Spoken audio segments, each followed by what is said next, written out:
reflected in both market and survey-based measures. Beyond the next year or two or so, however, most measures of longer-term expectations remain consistent with our 2% inflation goal. Our monetary policy actions are guided by our dual mandate to promote maximum employment and stable prices for the American people. At today's meeting, the committee decided to lower the target range for the federal funds rate by a 1/4 percentage point to 3 3/4 to 4%. Higher tariffs are pushing up prices in some categories of goods, resulting in higher overall inflation. A reasonable base case is that the effects on inflation will be relatively short-lived, a one-time shift in the price level. But it is also possible that the inflationary effects could instead be more persistent, and that is a risk to be assessed and managed. Our obligation is to ensure that a one-time increase in the price level does not become an ongoing inflation problem. In the near term, risks to inflation are tilted to the upside and risks to employment to the downside, a challenging situation. There is no risk-free path for policy as we navigate this tension between our employment and inflation goals. Our framework calls for us to take a balanced approach in promoting both sides of our dual mandate. With downside risks to employment having increased in recent months, the balance of risks has shifted. Accordingly, we judged it appropriate at this meeting to take another step toward a more neutral policy stance. With today's decision, we remain well positioned to respond in a timely way to potential economic developments. We will continue to determine the appropriate stance of monetary policy based on the incoming data, the evolving outlook, and the balance of risks. We continue to face two-sided risks. In the committee's discussions at this meeting, there were strongly differing views about how to proceed in December. A further reduction in the policy rate at the December meeting is not a foregone conclusion.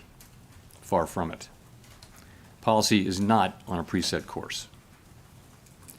At today's meeting, the committee also decided to conclude the reduction of our aggregate securities holdings as of December 1. Our long-stated plan has been to stop balance sheet runoff when reserves are somewhat above the level we judge consistent with ample reserve conditions. Signs have clearly emerged that we have reached that standard. In money markets, repo rates have moved up relative to our administered rates, and we have seen more notable pressures on selected dates, along with more use of our standing repo facility. In addition, the effective federal funds rate has begun to move up relative to the rate of interest on reserve balances. These developments are what we expected to see as the size of our balance sheet declined and warrant today's decision to cease runoff. Over the 3.5 years that we've been shrinking our balance sheet, our securities holdings have declined by $2.2 trillion. As a share of nominal GDP, our balance sheet has fallen from 35% to about 21%. In December, we'll enter the next phase of our normalization plans by holding the size of our balance sheet steady for a time, while reserve balances continue to move gradually lower as other non-reserve liabilities, such as currency, keep growing. We will continue to allow agency securities to run off our balance sheet and will reinvest the proceeds from those securities in Treasury bills, furthering progress toward a portfolio consisting primarily of Treasury securities. This reinvestment strategy will also help move the weighted average maturity of our portfolio closer to that of the outstanding stock of Treasury securities, thus furthering the normalization of the composition of our balance sheet. The Fed has been assigned two goals for monetary policy: maximum employment and stable prices. We remain committed to supporting our maximum employment, bringing our inflation sustainably to our 2% goal, and keeping longer-term inflation expectations well anchored. Our success in delivering on these goals matters to all Americans. We understand that our actions affect communities, families, and businesses across the country. Everything we do is in service to our public mission. We at the Fed will do everything we can to achieve our maximum employment and price stability goals. Thank you. I look forward to your questions. Nick.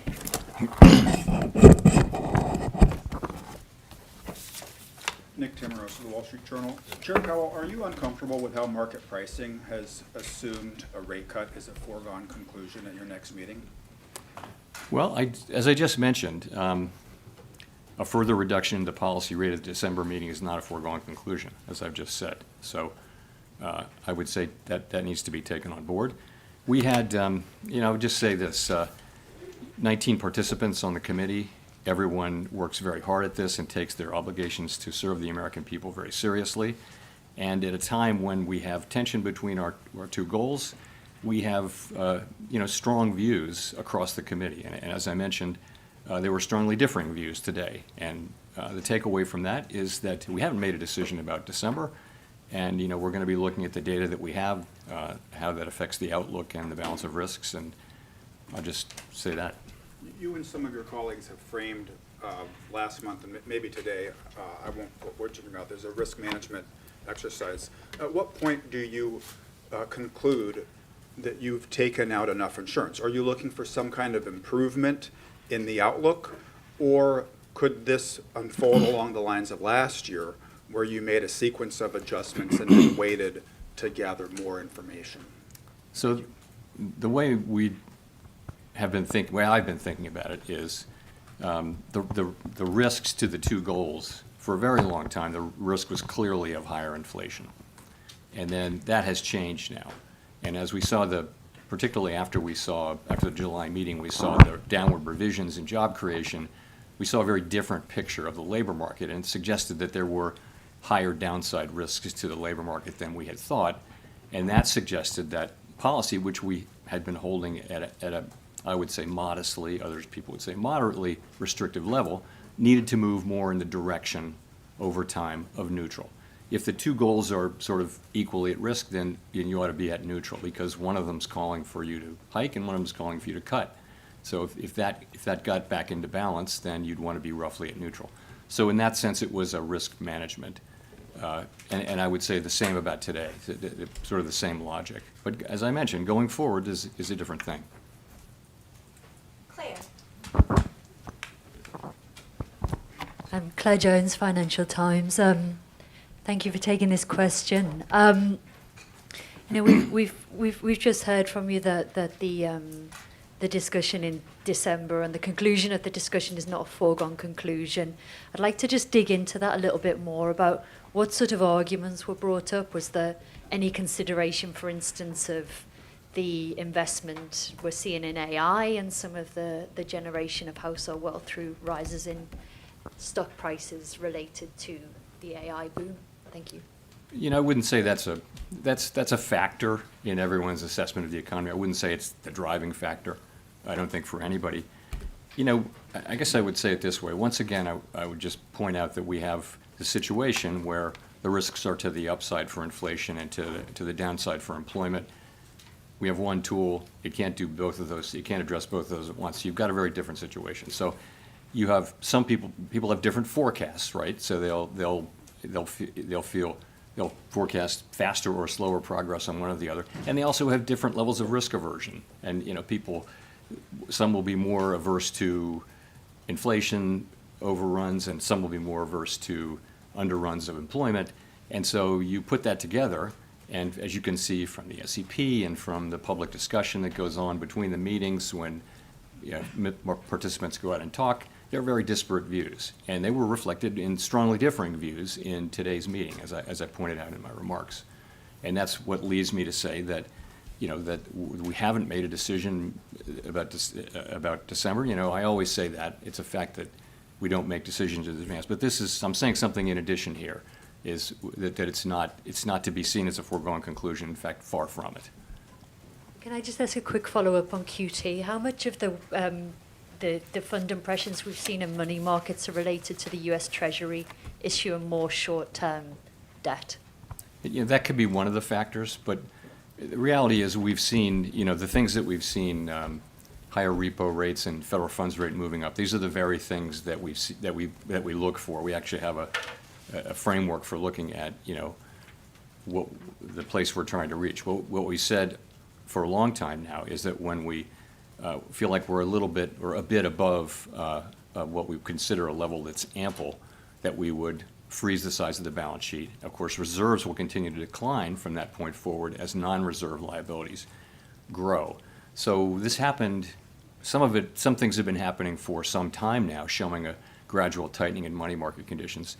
Really in the last, call it 3 weeks or so, you've seen more significant tightening, and I think a clear assessment that we're at that place. The other thing is, the balance sheet is shrinking at a very, very slow pace now. We've reduced it by half twice, and so there's not a lot of benefit to be holding on to get the last few dollars because, again, with the balance sheets, the reserves are going to continue to shrink as non-reserves grow. So, there was support on the committee as we thought about it to go ahead with this and announce effective December 1 that we will be, freezing the size of the balance sheet. And the December 1 date gives the markets a little bit of time to adapt. Colby. Thank you, Colby Smith with the New York Times. So much of the rationale for cutting interest rates, even as inflation moves away from the 2% target, seems to be, that there are these mounting downside risks to the labor market. But if those don't materialize and the labor market either stabilizes around current employment levels or even starts to strengthen somewhat, how would that change your perception of how much interest rates need to fall from here? Would you then be a bit more concerned about underlying inflation and the possibility of second-round effects from tariffs? Yeah, in principle, if you were to see data that suggested that the labor market's strengthening or even that it's stabilizing, that would certainly play into our decisions going forward. So, we do have, we get some data. The labor market is a place where we get, for example, we get the state level data on initial claims, which are sending a sort of a signal of more of the same. We also get job openings, and we'll get lots of survey data. We'll get the Beige Book and things like that. So we'll have a picture of what's going on in the labor market, and the fact that we're not seeing an uptick in claims or a downtick really in openings suggests that you're seeing maybe continued very gradual cooling, but nothing more than that. So that does give you some comfort. But if this shutdown lasts a while longer and you don't have that data in hand, I'm just wondering how that hinders the committee's ability to assess the state of the labor market and make the right policy decisions, and also how much is that factoring into the debate about December? Yeah.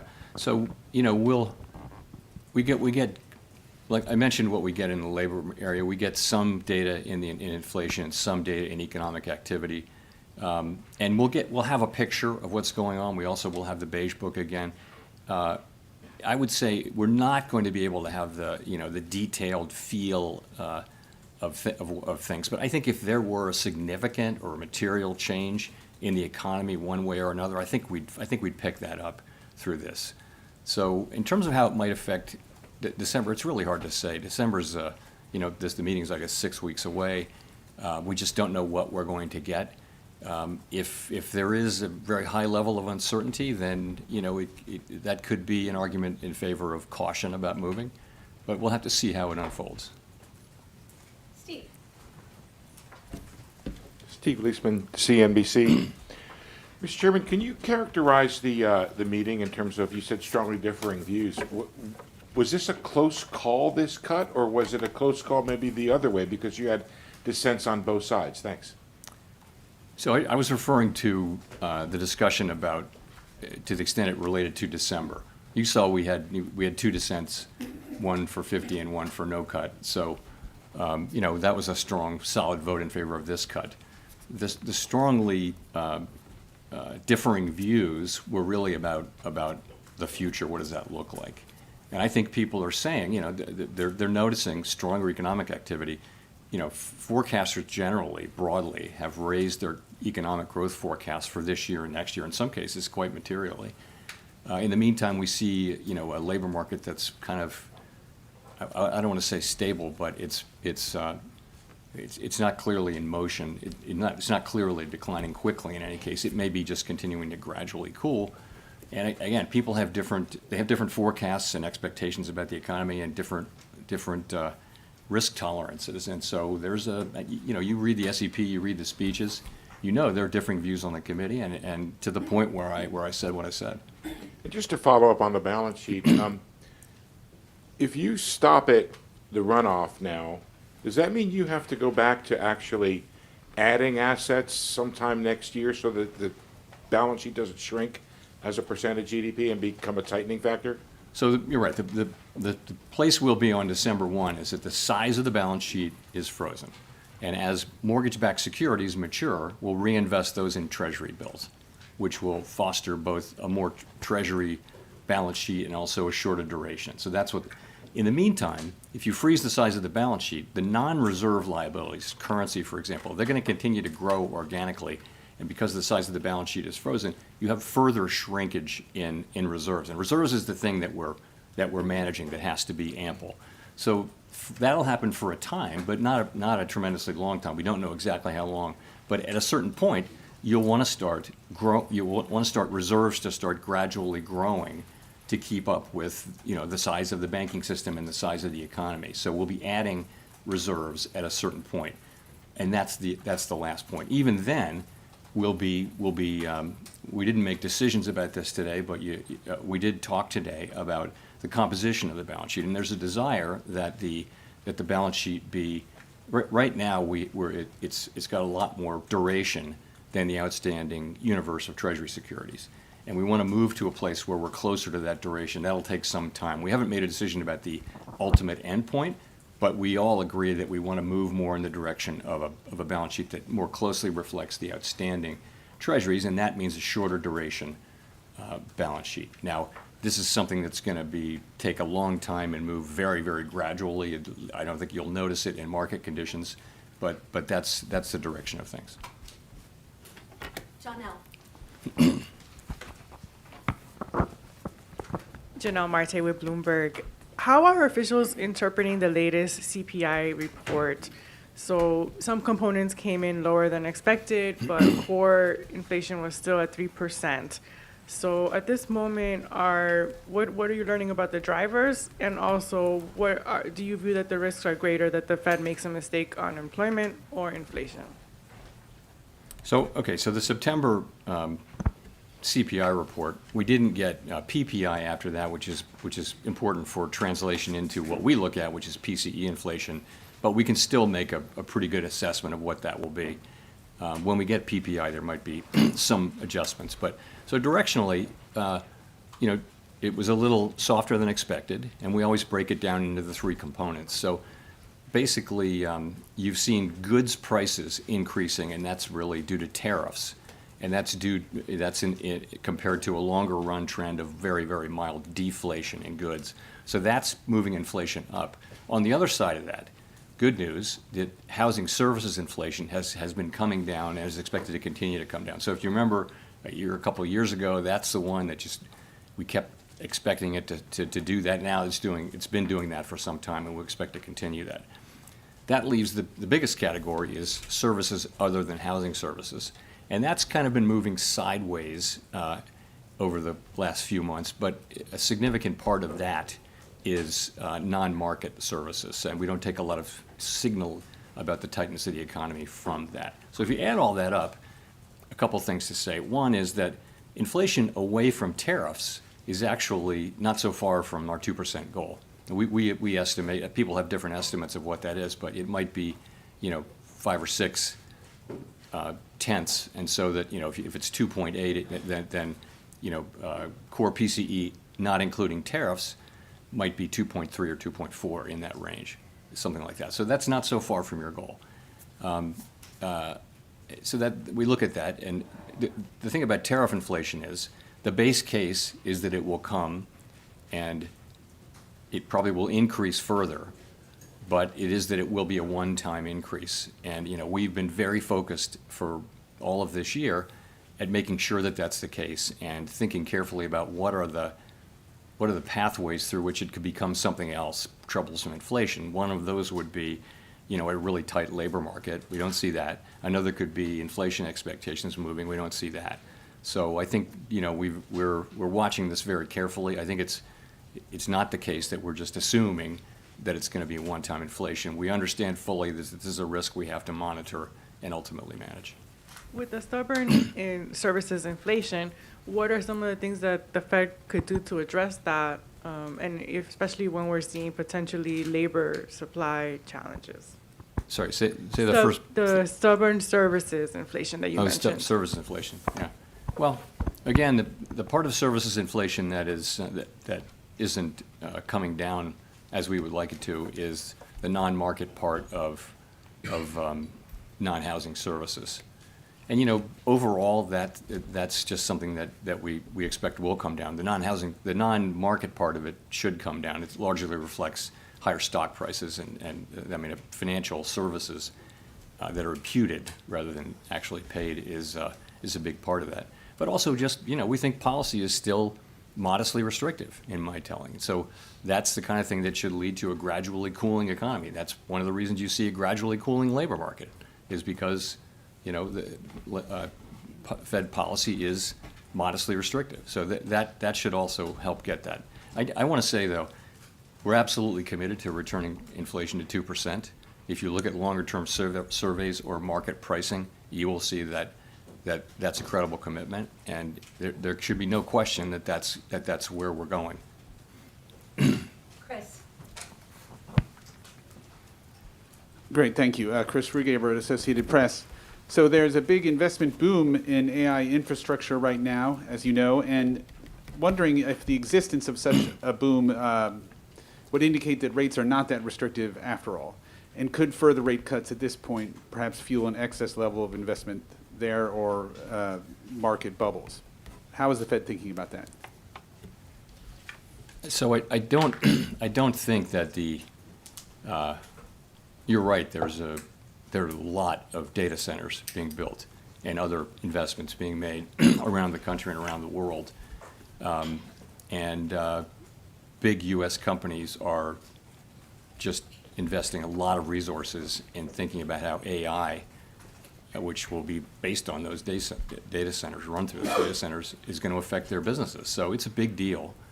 I don't think that the spending that happens to build data centers all over the country is especially interest sensitive.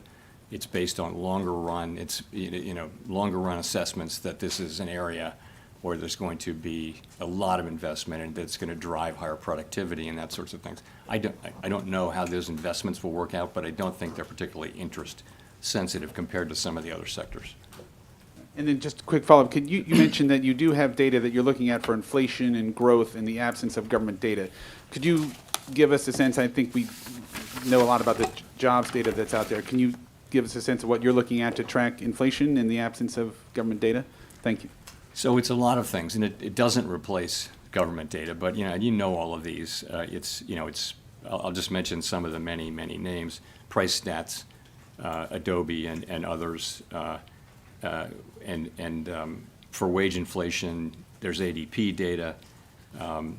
On spending, you're going to ask about spending at some point. There are lots of other things that we look at, but it's many different sources, and again, including what we get out of the Beige Book, which will be sort of come out mid-cycle as always. And it doesn't replace the government data, but it gives us a picture. Again, I think if something material were happening, if there were material developments, I think we would pick that up. I don't think we'll be able to have the very granular understanding of the economy while this data is not available. Howard.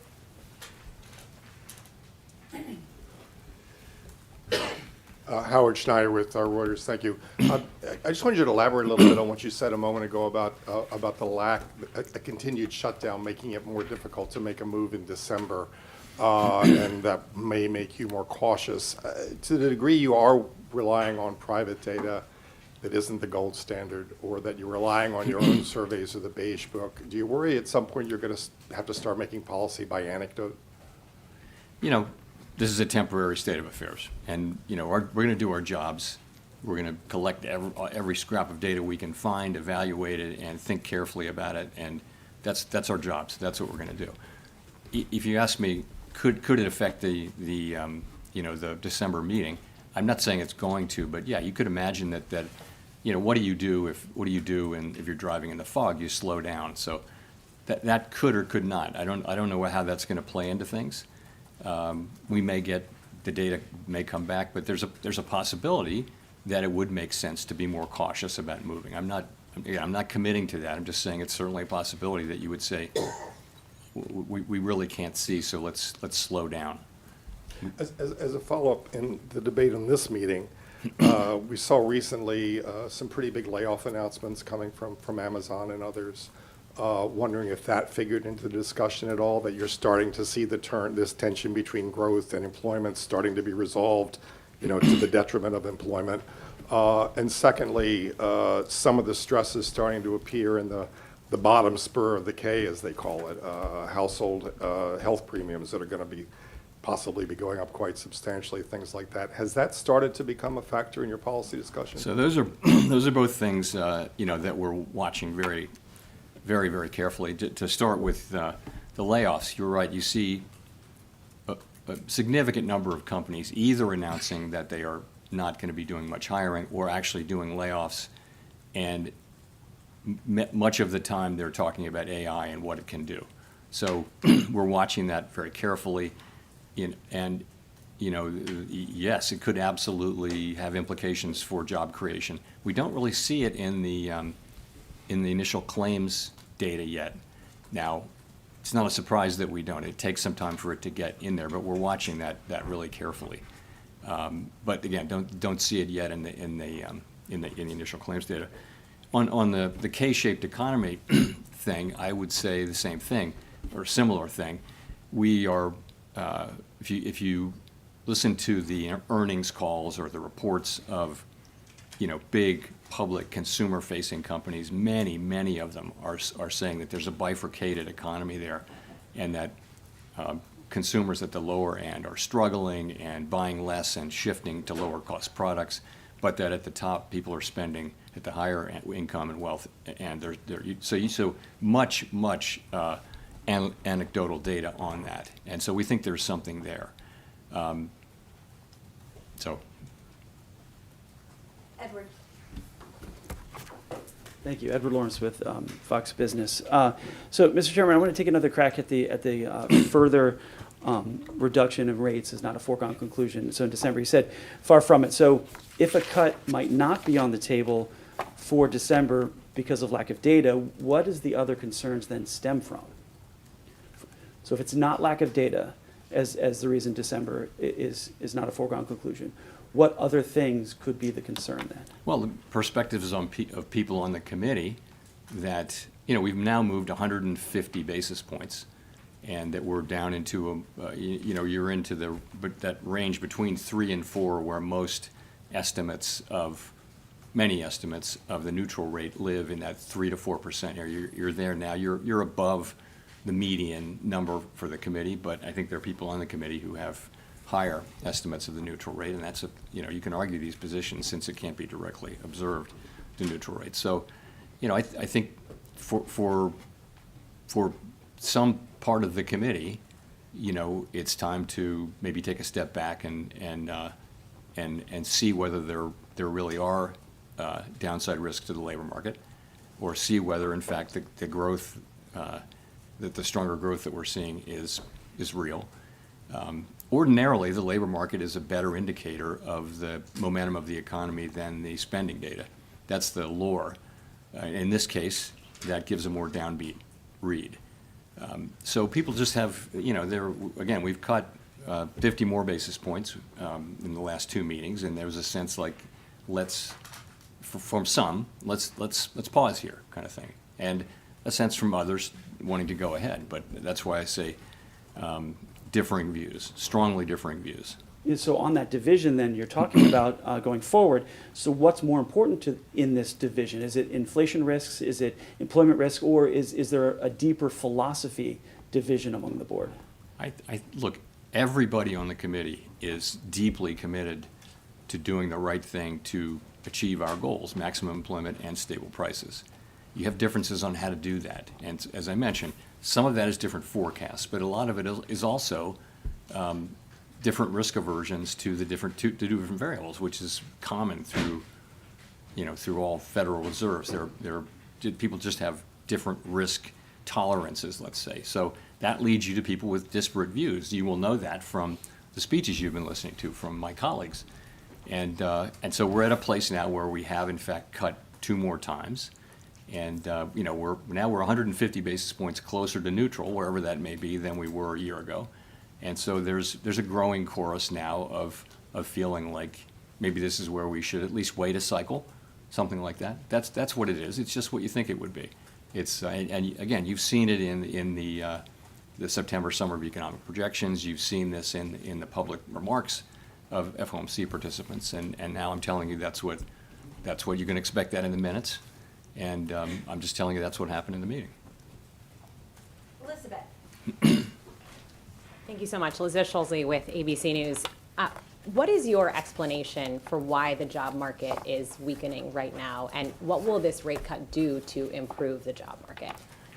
So I think there are two things affecting the job market, and one of them is just a dramatic reduction in the supply of new workers. And that's two things. That's declining labor force participation, which is a cyclical thing, and then there's declining immigration, which is just a big policy change that actually began in the last administration and it has been accelerated now.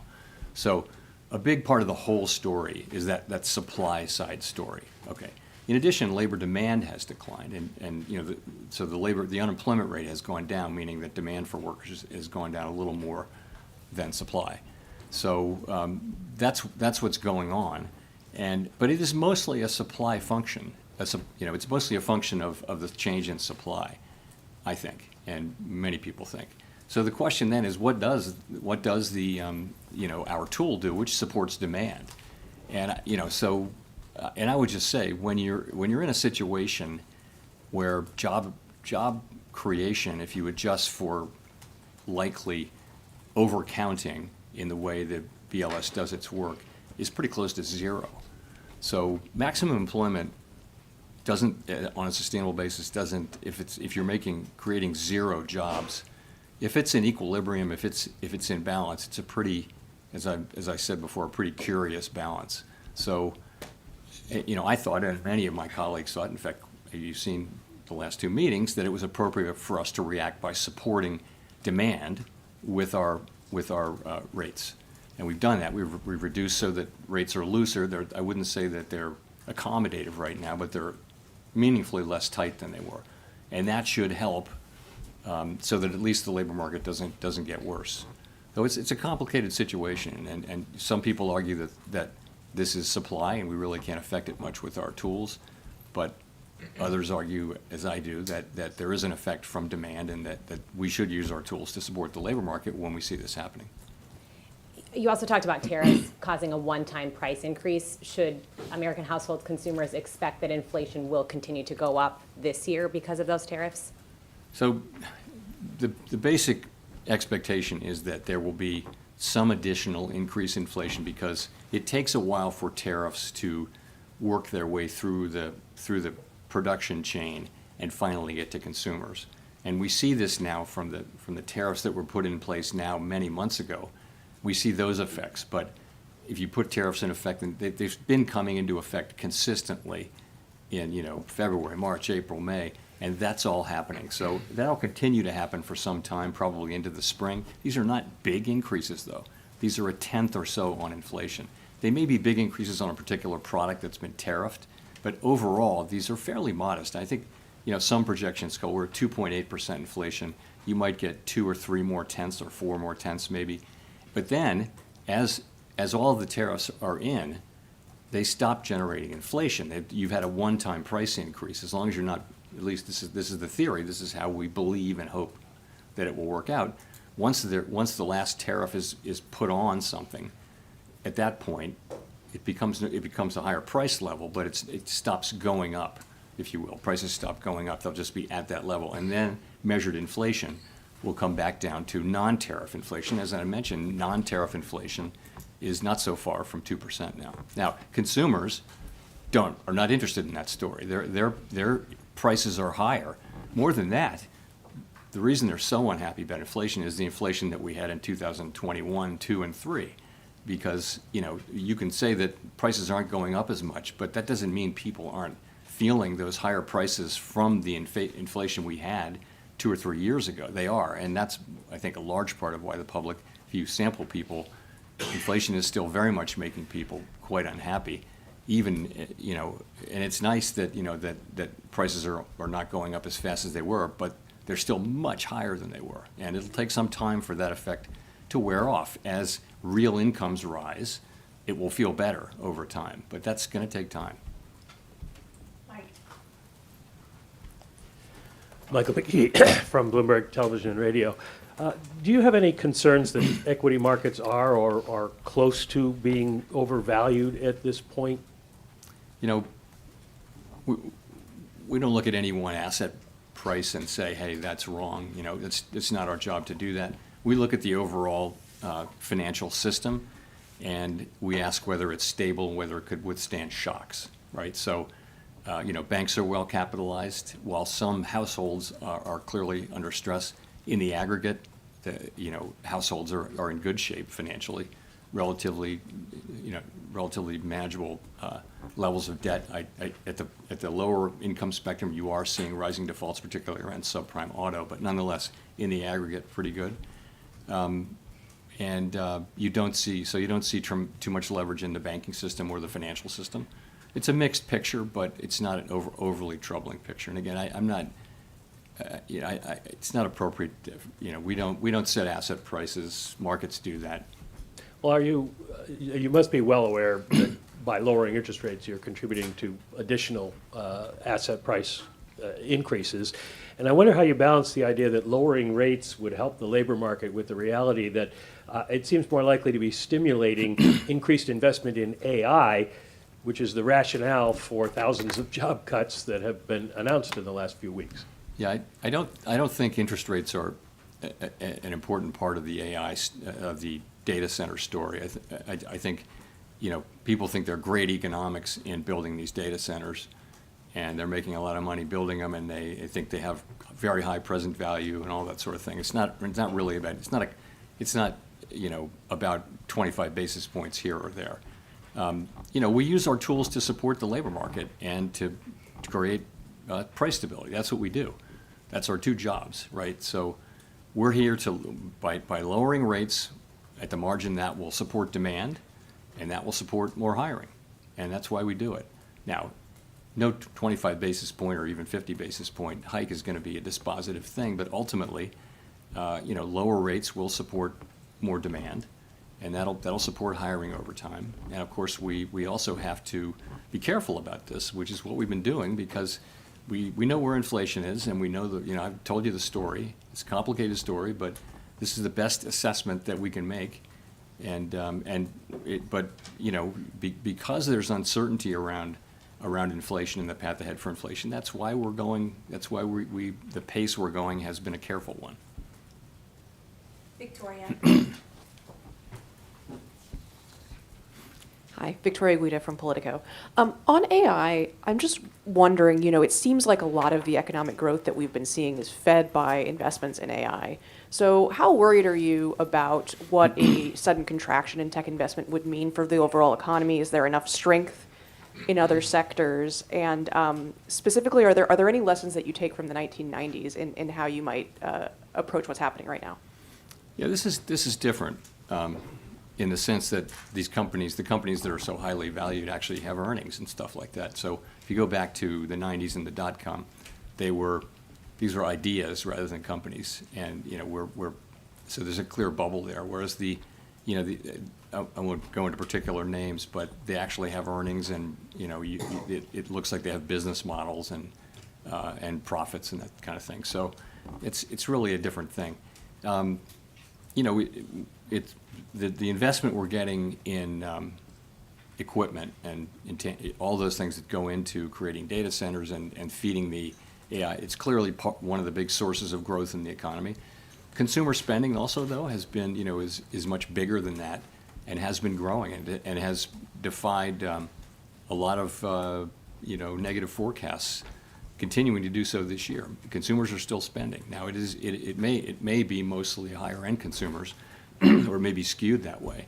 But the consumer is spending, and that's a big chunk of what's going on in the economy, substantially bigger than AI. You could point to growth. I mean, actually, growth as opposed to level, but consumer spending is a much bigger part of the economy. And why do you think that the labor market is slowing so much, even though consumer spending is strong? Why has it slowed so much? Well, what's happened is that the supply of workers has dropped very, very sharply due to mainly immigration, but also lower labor force participation. So, and that means there's less need for new jobs because there isn't this flow into the pool of labor that, where people need jobs, because there aren't those people now. So there's not a supply of workers showing up for jobs. In addition, demand has also gone down, and so has labor force participation has declined, which is more of a sign, in this case, of demand as well as trend. So I think you're seeing some softening.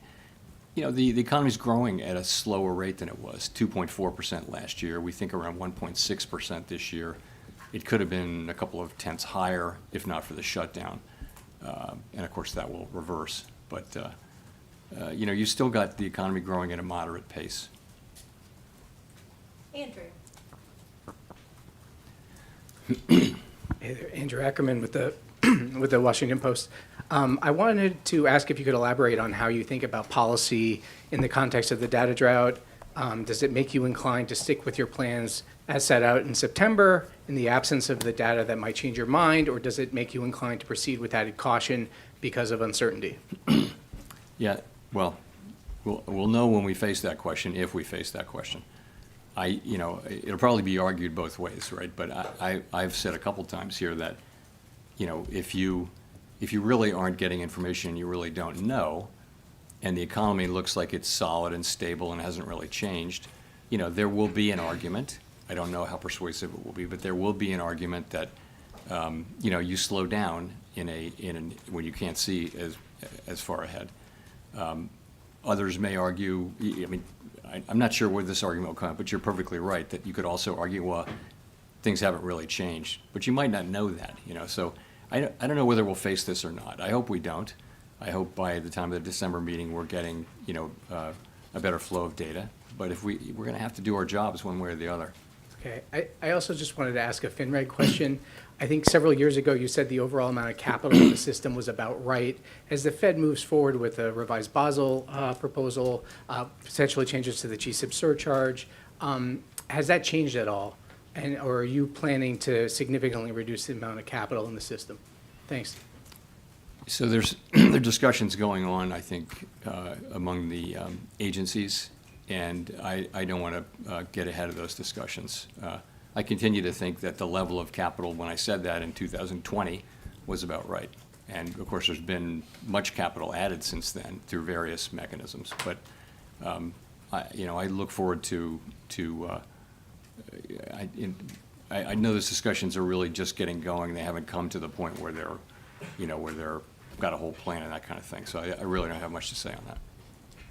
Brian. Hi, Chairman Powell. Brian Chung with NBC News. Is the weakness in the jobs market accelerating, and who's at risk if the interest rate cuts are not the effective medicine for a further slowdown in the labor So market? we do not see the weakness, as you put it, the weakness in the job market accelerating. I would say, then again, we didn't get the September employment report, payroll report, but we look at, the unemployment insurance claims, initial claims are reported at the state level, and we still get those, and we can accumulate them and get the national number. And there's really, no story. You can look at the numbers. Same thing with the job openings we get from Indeed. There's just no story over the last 4 weeks. It's kind of stable. So you don't see anything that says that the job market is, or really any part of the economy is making a significant deterioration. Don't see that.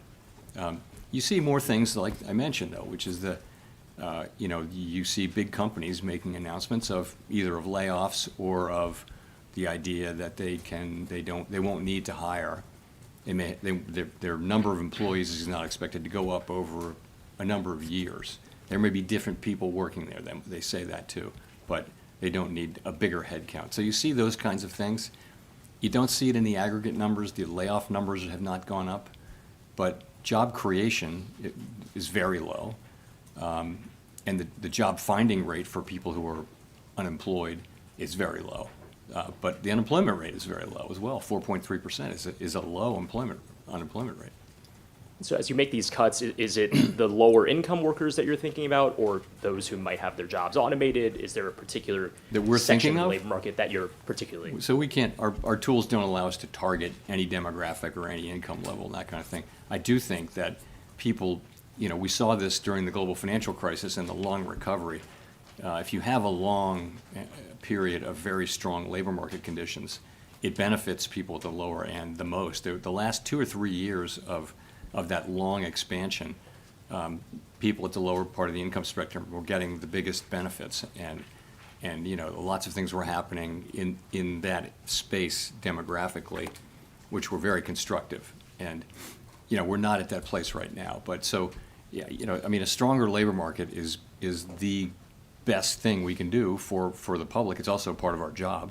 It is half of our job, but it is absolutely the best thing we can do for people.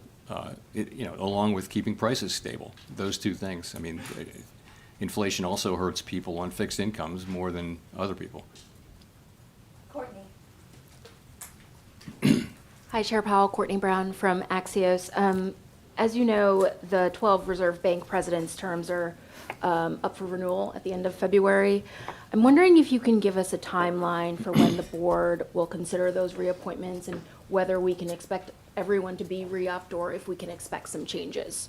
So it's a process that we go through under the law. The way the law works is we have a reappointment process every 5 years for all of the reserve, each of them and all of them. We're in the middle of that process, and we're going to complete it in a timely way. And that's really all I can say. Okay, thank you. Daniel. Daniel Davis, Agence France Presse. You've now had dissents in 3 consecutive FOMC meetings, but in this meeting you had dissents going in both directions, and you've just mentioned there's strong disagreement over the future path of rate cuts. Have these disagreements complicated your role presiding over the FOMC meetings, and if so, how? I wouldn't say that, no. I think you have to take what comes, and what comes right now is a pretty challenging situation where we have, first of all, we have 4.3% unemployment. We have an economy that's growing close to 2%. So, overall, it's a good picture. It's a good picture. But in terms of our policy, we have upside risks to inflation, downside risks to employment, and this is a very difficult thing for a central bank because, one of those calls for rates to be lower, one calls for rates to be higher. We can't do both, so we have to balance the two. And so it's a challenging thing, and as we have worked our way through this process, you would expect that there would be a range of views across the committee on what to do and the speed with which we should do it. And that's what we have. That makes a lot of sense to me.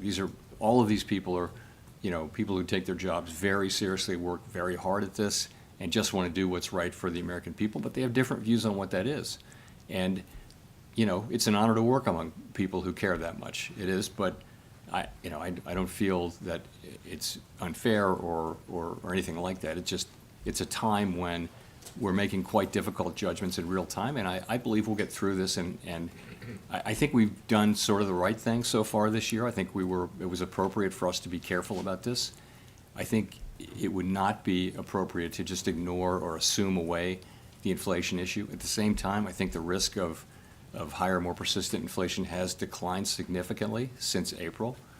And if we do wind up resuming rate cuts at some point, we will at some point. I think we're trying to get to the end of this cycle with the labor market in a good place and with inflation, on its way to 2% or at 2%. So that's all we're trying to do, and we're doing it under, quite challenging circumstances and doing the best we can. We'll go to Jennifer for the last question. Thank you so much, Chair Powell. Jennifer Schonberger with Yahoo Finance. Both regional and large banks have taken losses on loans given delinquencies on subprime auto loans. JP Morgan CEO Jamie Dimon warned, when you see one cockroach, there may be more likely. I'm curious how the Fed is looking at these loan losses and if it poses risks to the financial system or the outlook for the economy. Is it a warning sign?